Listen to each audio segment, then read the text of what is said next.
Hi friends, welcome back to Nandini Anand vlogs in Kannada. ಇವತ್ತು ನಾನು ಒಂದು ಈವ್ನಿಂಗ್ ಸ್ನ್ಯಾಕ್ಸ್ ರೆಸಿಪಿ ತೋರಿಸ್ತಾ ಇದ್ದೀನಿ. ಸೊ ಬನ್ನಿ ಹಾಗಾದರೆ ಸ್ಟಾರ್ಟ್ ಮಾಡೋಣ.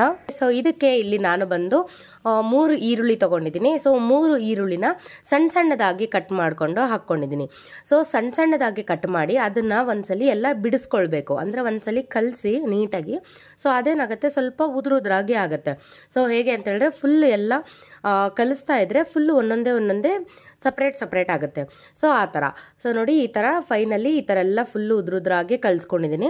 ಸೊ ಈ ಥರ ಎಲ್ಲ ಕಲಿಸ್ಕೊಂಡ್ಮೇಲೆ ಇದಕ್ಕೆ ಇವಾಗ ಸ್ವಲ್ಪ ಸ್ಪೈಸಸ್ ಹಾಕೊಳ್ಳೋಣ. ಸೊ ನಾನಿಲ್ಲಿ ಚಿಲ್ಲಿ ಪೌಡರ್ ಹಾಕ್ತಾ ಇದ್ದೀನಿ. ಚಿಲ್ಲಿ ಪೌಡರು 1 ಸ್ಪೂನ್ ಹಾಕಿದ್ದೀನಿ.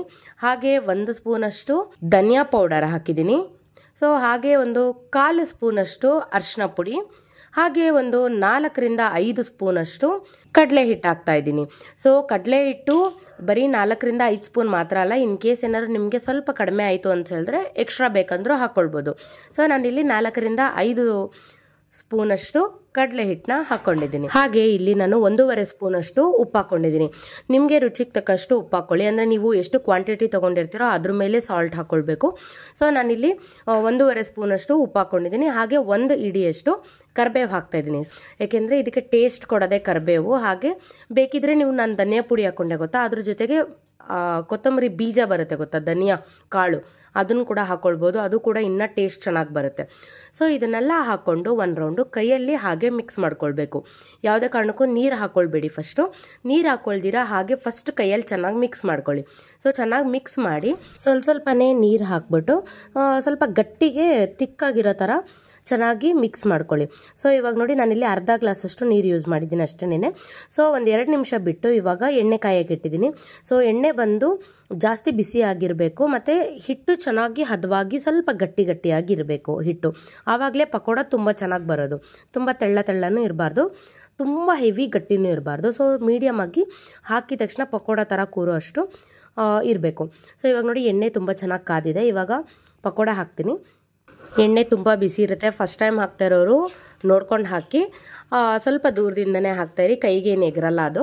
ಸೊ ಚೆನ್ನಾಗಿ ಪಕೋಡ ಸುತ್ತಲೂ ಒಂದು ಬಾಣಲಿಗೆ ಎಷ್ಟು ಎಣ್ಣೆ ಹಾಕ್ಕೊಂಡಿರ್ತೀರ ಗೊತ್ತಾ, ಅಷ್ಟನ್ನು ಹಾಕಿ ಹೈ ಫ್ಲೇಮಲ್ಲೇ ಇದನ್ನು ಮಾಡಬೇಕು. ಸೊ ಚೆನ್ನಾಗಿ ಅದು ಬೇಯಬೇಕು, ಯಾಕೆಂದರೆ ಅದು ಗಟ್ಟಿಯಾಗಿ ಕ್ರಿಸ್ಪಿಯಾಗಿ ಆಗಬೇಕು. ಸೊ ಅದರಿಂದ ನೋಡಿ, ಆಲ್ಮೋಸ್ಟು ಪಕೋಡ ಇವಾಗ ರೆಡಿ ಆಗ್ತಾಯಿದೆ. ಚೆನ್ನಾಗಿ ಅದು ಕಾಯಿಲಿ, ಚೆನ್ನಾಗಿ ಬೆಂದ ಮೇಲೆ ತೆಗಿಬೇಕು ಅದನ್ನು. ಸೊ ಇವಾಗ ನೋಡಿ, ಆಲ್ಮೋಸ್ಟು ಅರ್ಧ ಬೆಂದಿದೆ ಒಂದು ಕಡೆ ಹಾಕಿರೋದು, ಏಕೆಂದರೆ ಎಣ್ಣೆ ಬಿಸಿ ಇರುತ್ತೆ ಗೊತ್ತಾ. ಸೊ ಅದರಿಂದ ಎಣ್ಣೆ ಬಿಸಿ ಅಂತಂದರೆ ಹೆವಿ ಕಪ್ಪು ಆಗಬಾರ್ದು. ಎಣ್ಣೆ ಸ್ವಲ್ಪ ಕಾಯ್ತಿದೆ ಅಂತ ಇದ್ದಾಗೇ, ಬಟ್ ಲೋ ಫ್ಲೇಮಲ್ಲಿ ಮಾತ್ರ ಯಾವುದೇ ಕಾರಣಕ್ಕೂ ಪಕೋಡ ಇಡಬಾರ್ದು. ಬೇಕಾದರೆ ಬಜ್ಜಿ ಬೋಂಡ ಇಡ್ಬೋದು, ಪಕೋಡನ ಮಾತ್ರ ಯಾವಾಗಲೂ ಅಷ್ಟೇ ಹೈ ಫ್ಲೇಮಲ್ಲೇ ಮಾಡಬೇಕು. ಸೊ 1 ರೌಂಡ್ ಆದಮೇಲೆ ಇನ್ನೊಂದು ರೌಂಡ್ ಹಾಕ್ತಾಯಿದ್ದೀನಿ. ಸೊ ಹೀಗೇ ಇನ್ನೊಂದು ರೌಂಡ್ ಹಾಕ್ಕೊಂಡು ಎಲ್ಲ ಫುಲ್ ಕಂಪ್ಲೀಟ್ ಮಾಡ್ಕೊಂಡಿದ್ದೀನಿ.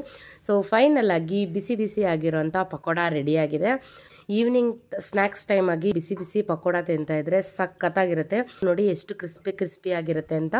ಸೊ ಇದನ್ನು ಟೀ ಟೈಮ್ ಜೊತೆಗೆ ತಿನ್ಬೋದು, ಇಲ್ಲ ಟಿ ವಿ ನೋಡಬೇಕಾದ್ರೆ, ಇಲ್ಲ ಮಕ್ಕಳೆಲ್ಲ ಏನಾದರೂ ಬೇಕು ಅಂತಂದಾಗ ನೀವು ಕೂಡ ಮಾಡಿ ಕೊಡಿ. ಎಲ್ಲರೂ ಕೂಡ ತುಂಬ ಇಷ್ಟಪಟ್ಟು ತಿಂತಾರೆ. ಓಕೆನಾ? Thank you so much. ಈ ವಿಡಿಯೋ ಇಷ್ಟ ಆಗಿತ್ತು ಅಂದರೆ ಲೈಕ್, ಶೇರ್ ಮಾಡೋದನ್ನು ಮರಿಬೇಡಿ.